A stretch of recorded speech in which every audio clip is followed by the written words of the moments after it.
Well, greetings, everybody. We're beginning week 4 this week, as you obviously should know. And I've really been enjoying your discussions this week with the BART material and the Wright material. It's amazing how the Spirit can speak through something as dry as a verse by verse commentary. But Bart's work each semester that I teach this class gets a lot of really good feedback and comments, so I keep including it.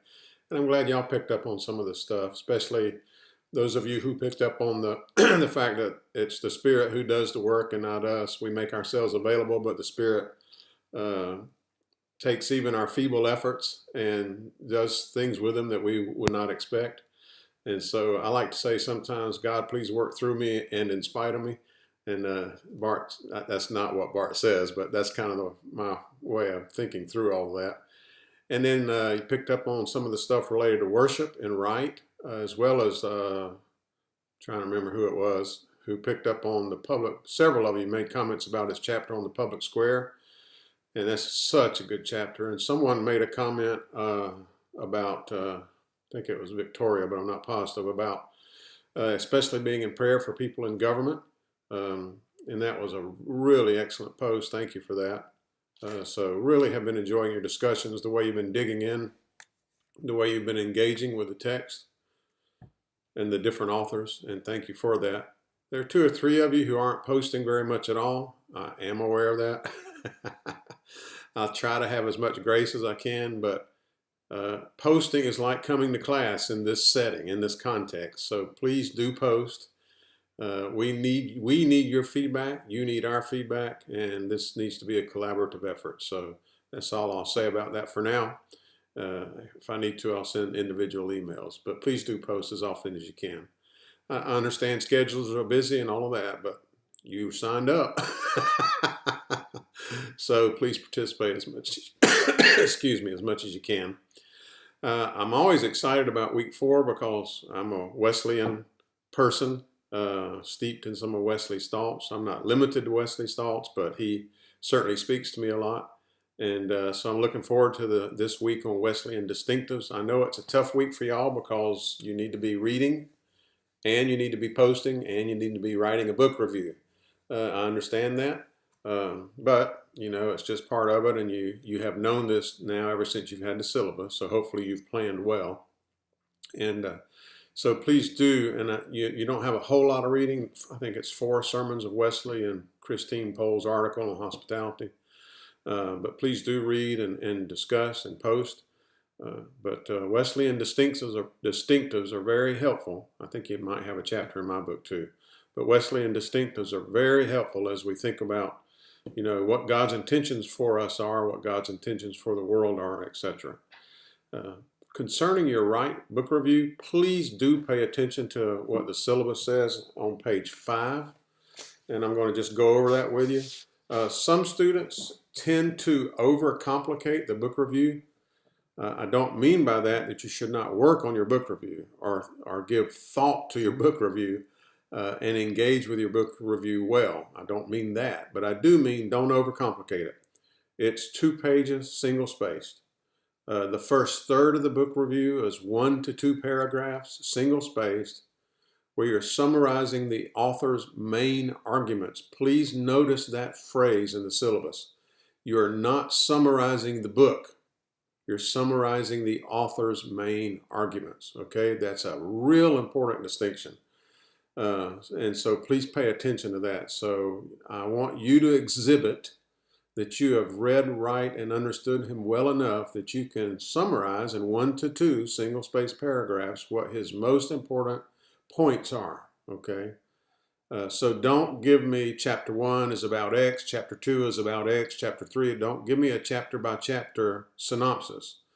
I know what the chapters are about. I've read the book more than once, so don't give me that. Show to me what you see as his primary points or arguments throughout the book. That's what I'm looking for in those first 2 paragraphs, 1 to 2 paragraphs, single-spaced, 1-inch margins, 12-point font. Preferably Times New Roman, unless you have something against that. It's the easiest for my eyes.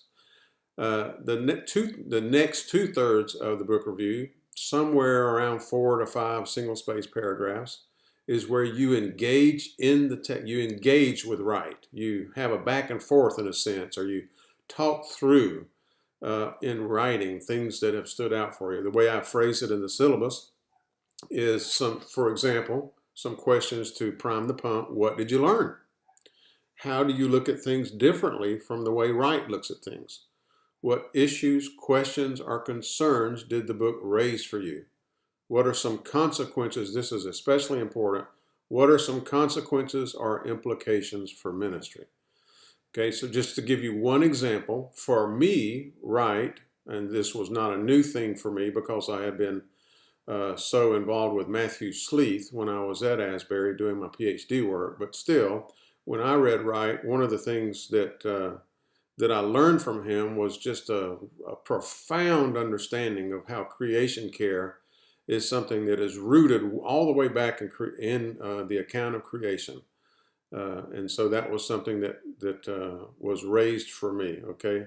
And an implication for ministry for me regarding that was we actually added a course to the curriculum in the Wesleyan Seminary of Venezuela on creation care. And I try, and anytime I'm in a local church, I look around and see, do they even do recycling? It's amazing how many local churches don't bother to do recycling. If Christians can't care for God's creation, who can? So anyway, that's an issue that Wright raised for me. That's an example. There are many others. So I hope you're getting this. 1 to 2 paragraphs, single space, summarizing his main arguments, not summarizing the book.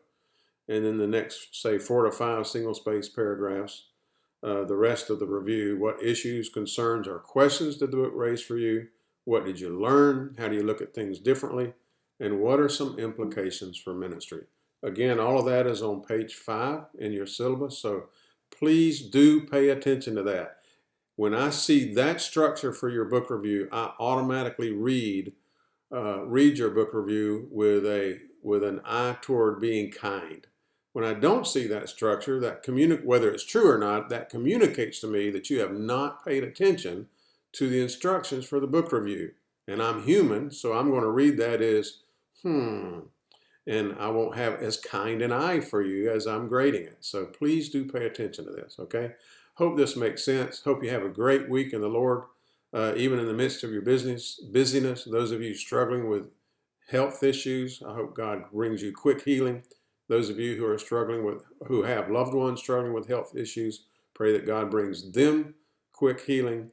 And for anyone who's got some stuff going on that you just don't need to tell us about, just may God be with you and do his work in and through you. Thanks, everybody. God bless.